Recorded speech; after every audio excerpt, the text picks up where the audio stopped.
Thank you, Prime Minister. Շնորհակալություն պարոն վարչապետ, Եվրոպական պահպանողականների կուսակցության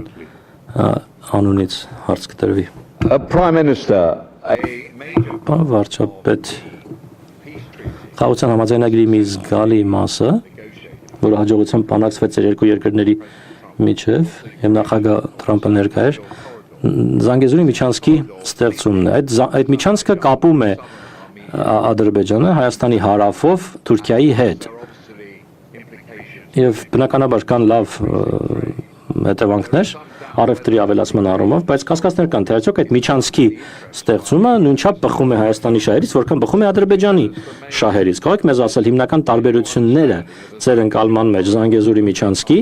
ինչ տարբերություններ կան Հայաստանի եւ Ադրբեջանի ընկալումների միջև։ Շնորհակալություն, պարոն վարչապետ, խնդրեմ գուզեք պատասխանել։ Շնորհակալ եմ։ Գիտեք, Վաշինգտոնում ընդունված փաստաթղթերը իրենք ծավալուն չեն։ Եվ այնտեղ ընդունված փաստաթղթերը եւ հռչակագիրը ընդամենը մեկ էջ է 5 կետերով։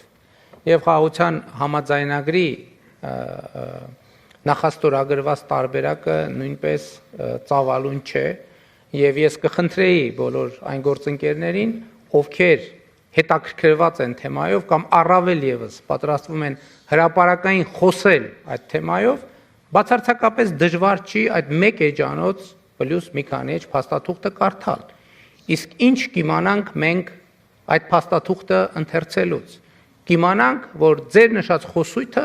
ընդհանրապես գոյություն չունի եւ բացակա է այդ փաստաթղթերում։ Տեսեք, ես էլի ուզում եմ ընդգծել, դուք օգտագործում եք Զանգեզուրի միջանցք արտահայտությունը։ Որտեղից այդ արտահայտությունը ձեզ։ Որտեղ եք կարդացել այդ արտահայտության մասին։ Նման արտահայտություն չկա,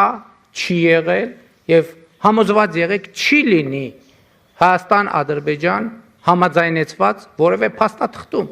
Եվ ես ասում եմ, ես վերջերս ՄԱԿ-ի գլխավոր ասամբլեայի 80-րդ նստաշրջանի ամբիոնից նույնպես ստիպված եղա անդրադառնալ այս խնդրին, որովհետեւ տեսեք, ես ասում եմ, որ խաղաղությունը խնամք է պահանջում։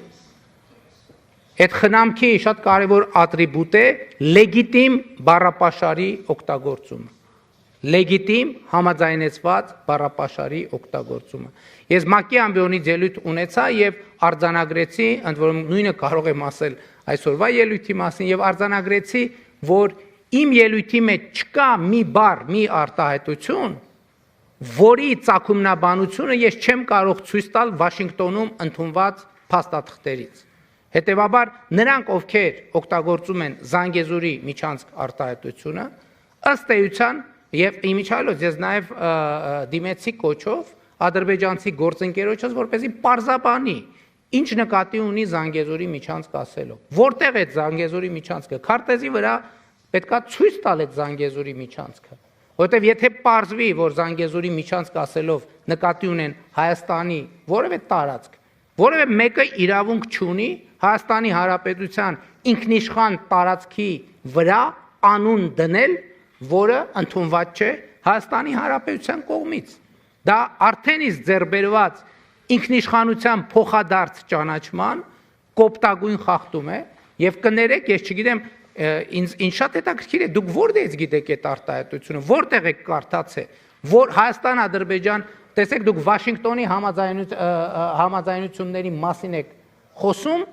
բայց օգտագործում եք բառապաշար, որ Վաշինգտոնի որևէ թղթի մեջ չկա, ընդհանրապես չի եղել եւ ավելին վնաս է բերում խաղաղության գործընթացին, որովհետեւ ուղիղ կերպով խախտում է պայմանավորվածությունները եւ դուրս է օգտագործվող լեգիտիմ բառապաշարից։ Վաշինգտոնում մենք պայմանավորվել ենք, որ տարածաշրջանի հաղորդուղիները կբացվեն երկրների տարածքային ամբողջականության, ինքնիշխանության, իրավազորության հիման վրա եւ փոխադարձության սկզբունքով։ Ընդ որում Հայաստանը Ադրբեջանի համար, Ադրբեջանը Հայաստանի համար այդ հաղորդուղիները պետք է բացի եւ ներքին, եւ երկկողմ, եւ միջազգային հաղորդակցությունների համար։ Սրան գումարած Հայաստանի տարածքում գործելու է թրիփ ուղի նախագիծը, Թրամփի ուղի հանուն միջազգային խաղաղության եւ բարեկեցության եւ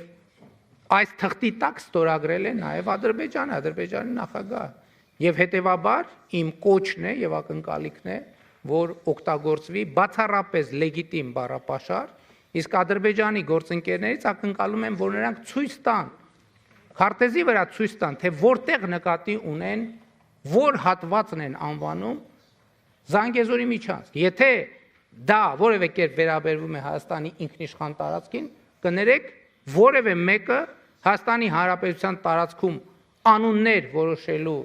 իրավունք ունի միայն Հայաստանի Հանրապետությունը հակառակ գործելակերպը նշանակում է Հայաստանի ինքնիշխանության խախտում ինչի շուրջ բարձրագույն մակարդակով հրապարակային ձեռք է բերվել պայմանավորվածություն իսկ ելի եմ ասում անուններ բառամթերք կարող է օգտագործվել Հայաստանի Հանրապետության տարածքի պարագայում միայն այնպիսի որ սահմանված է Հայաստանի կառավարության կամ խորհրդարանի կամ համապատասխան մարմինների կողմից կամ համաձայնեցված է Հայաստանի կառավարության հետ եւ հետեւաբար թույլ տվեք ասել ես խստորեն դատապարտում եմ ձեր կողմից ապա լեգիտիմ բառապաշարի օգտագործումը այս հեղինակավոր դահլիճում եւ այս հեղինակավոր ինստիտուտում շնորհակալ եմ